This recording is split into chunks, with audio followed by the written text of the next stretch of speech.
It's the 31st of October 2014. A very good afternoon and welcome to Lunchtime News, come to you live and direct from the Newsfirst centers here in Colombo. I'm Florine Rajendran. Before going to the stories in detail, here's a look at your headlines. Relief efforts underway for those affected in the Lanka tragedy amidst the inclement weather. The cabinet grants approval to construct permanent houses for those who were left homeless as a result of the Lanka landslide. Minister of the DMC Mahinda Amaravira made this statement in Parliament. Eluwan Kulama in Putlam inundated due to heavy showers. Donations flow in for the Sirasa Shakti Sanyatra initiative in aid for those affected by the inclement weather conditions. In local news, the Department of Meteorology states that the inclement weather situation will persist in several areas across the island. The department noted that thunder showers may be experienced, particularly in the eastern, northern as well as the north-central parts of the island. According to a communique issued by the Department of Meteorology, rains of up to 150 millimeters can be experienced in certain areas. Hope is fading on the third day of rescue operations as rescue crew dig up 30 to 40 feet of markland and earth to look for people alive.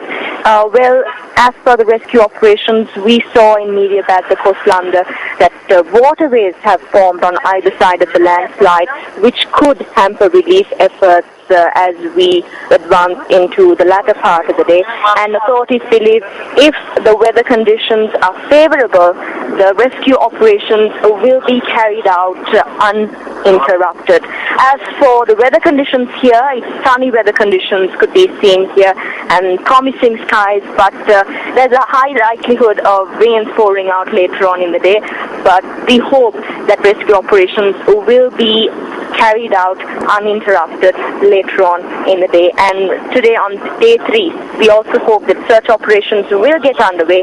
Well, we are now heading out to Punagala, another detention center where many of the evacuees are believed to be housed, and we will have more updates on that as and when things unfold here in Midibata, Lanka. Reporting for Newsfirst, this is Stephanie Lazarus. Back to you.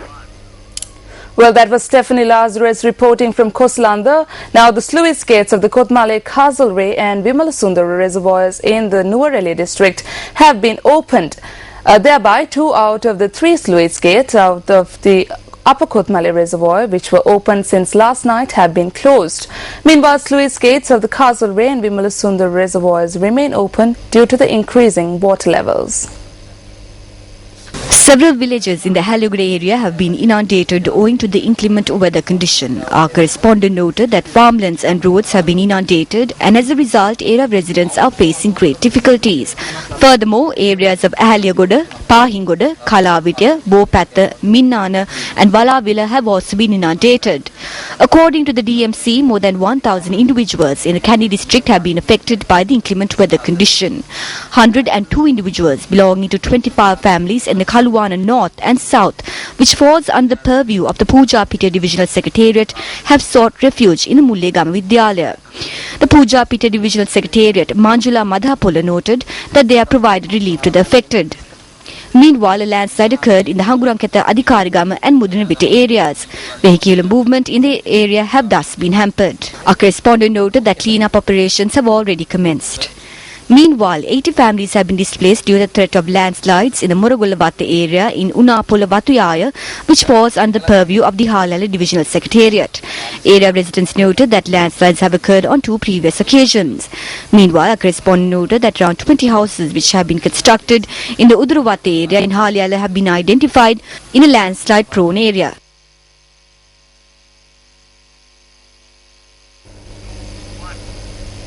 Now, donations are currently being accepted all day today to assist victims of the Lanka landslides. At moments of natural disaster, Sri Lanka has proven repeatedly that the country can unite across all boundaries. You can drop off these items only until 12 midnight today. Now we will cross over to Madhushka Balasuriya, who is standing by at the MTV Embassy head office. Over to you, Madhushka. Well, thank you very much, Florian. Now, if you just quickly look behind me, you'll see a mountain over there. That is instant noodles. No, I'm not at a manufacturing plant. This is the MTV MBC head office drop-off point for the Sirasa Shakti Sahana Yatra. Yesterday at around 4 in the afternoon, 3 in the afternoon, we reached out to the people of Sri Lanka and we asked them, we want to help the people who were caught up in the landslides in Koslanda. And honestly, we were expecting a response, but we did not quite expect this. It's been fantastic. And to tell us a little bit more about what the response has been, or what the effort has been like from the MTV organization, we now have with us Shevan Daniel. Shevan, can you please tell us, what has it been like over the last 24 hours? It's been amazing, quite simply. To be honest, I'm not surprised. Sri Lanka has always stood by Sri Lanka. And whenever we've called out to Sri Lanka and asked Sri Lanka to help its own countrymen, people have responded. But the problem we had was we had less than a day and a half to gather as much donations and contributions as possible and then deliver it to affected areas. So that was a sense of urgency in which we communicated last afternoon. It was almost evening. And also to compound situations, it was really bad weather. It was pouring with rain. But we saw people turn up here at our head office at Ratmalana, Stein Studios in Kotahena and all the drop-off locations in Vallavata until 4, 5 in the morning. We were here until quite late last night, and parents with little children, elderly people, everybody just fought the rain, battled the weather, got here and give us whatever they could. Shevan, just to touch up on what you just said there, obviously this is not the only drop-off point. We do have one at Stein Studios Ratmalana, the Vivekananda Centre at New Chetty Street, Kotena, and of course the Vallavata Ramakrishna Mission Hall. Now, if you look behind us, you can see what the response has been like over here. But can you tell us briefly, what's the response been like elsewhere? Overwhelming. We've had to move some of the stuff we've collected at the other locations to storage areas so that we can make room for whatever donations are coming in. The key is trust. We appreciate the fact that Sri Lanka trusts us to ensure that even this little package that I'm holding here, okay, is going to be delivered to people who truly deserve it, and that's what we do. That's what our history has taught us to do. We're experienced to do it, and this is quite different to the relief campaign we carried out for the drought victims. Obviously, these people need immediate assistance, which is why we've sort of squeezed maybe 3 days of work into a day and a half so that we can leave 6 a.m. tomorrow morning and get to these areas as quick as possible. Now, I must also say that not everybody can travel to Colombo and contribute to this Sahana Yatra program. So the two routes are, we're going to be heading in two convoys, one towards Koslanda, that is through Avisavela, Balangoda, and then we'll be turning off from Beragala. The other to Norelia through Kandy and then Gampala. So if you want to be part of the Sirasa Shakti Sahana Yatra en route, you can certainly do so. Those are the two routes. You can join us. We'll be leaving at 6 a.m. tomorrow. It's going to be an arduous task, a massive journey for us as well, because the weather is pretty bad. Most of these areas are inundated right now, so it's going to be a risky journey for us as well, but the brave men and women of the Capital Maharaj organization are up for the challenge. Well, thank you so much for your time, Shevan. Good luck. Now, just to reiterate, you can obviously contribute to the Sahana Yatra by donating items such as instant noodles, biscuits, milk powder, sanitary items, clothing items, along with sheets, pillows and blankets.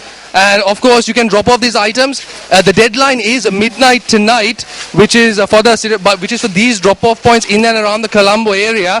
However, like Shevan just mentioned, you can meet our convoys on the way. The routes are along High Level Road towards Ratnapura, and the other convoy will travel towards Kandy along the Kandy Road.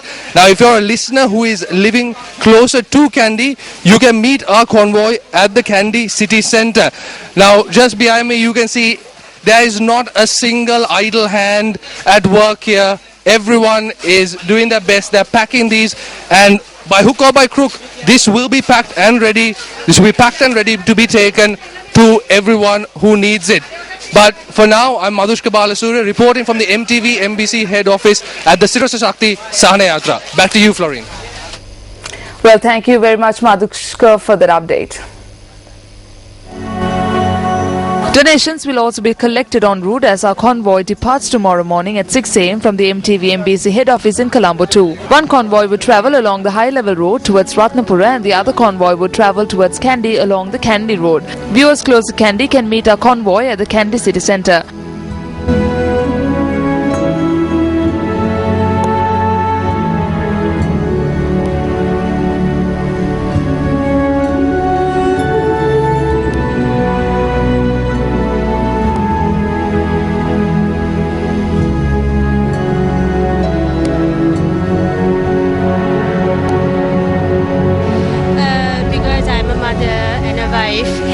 And I feel for these people, we are living in comfort, and although we complain about the rains, it's not good because these people are really getting hammered by the rain.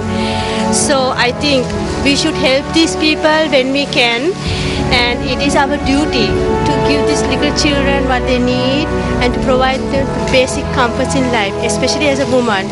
So I hope and pray everybody in Sri Lanka will help for this needy cause. Well, I have to thank MTV for initiating this all the time, and my first thought yesterday was, oh God, how can we help these people? And by last afternoon MTV had put this together, and I'm so thankful for this. I helped in whatever way I could. Thank you, MTV. For further information you could contact our hotline 0114 896 896.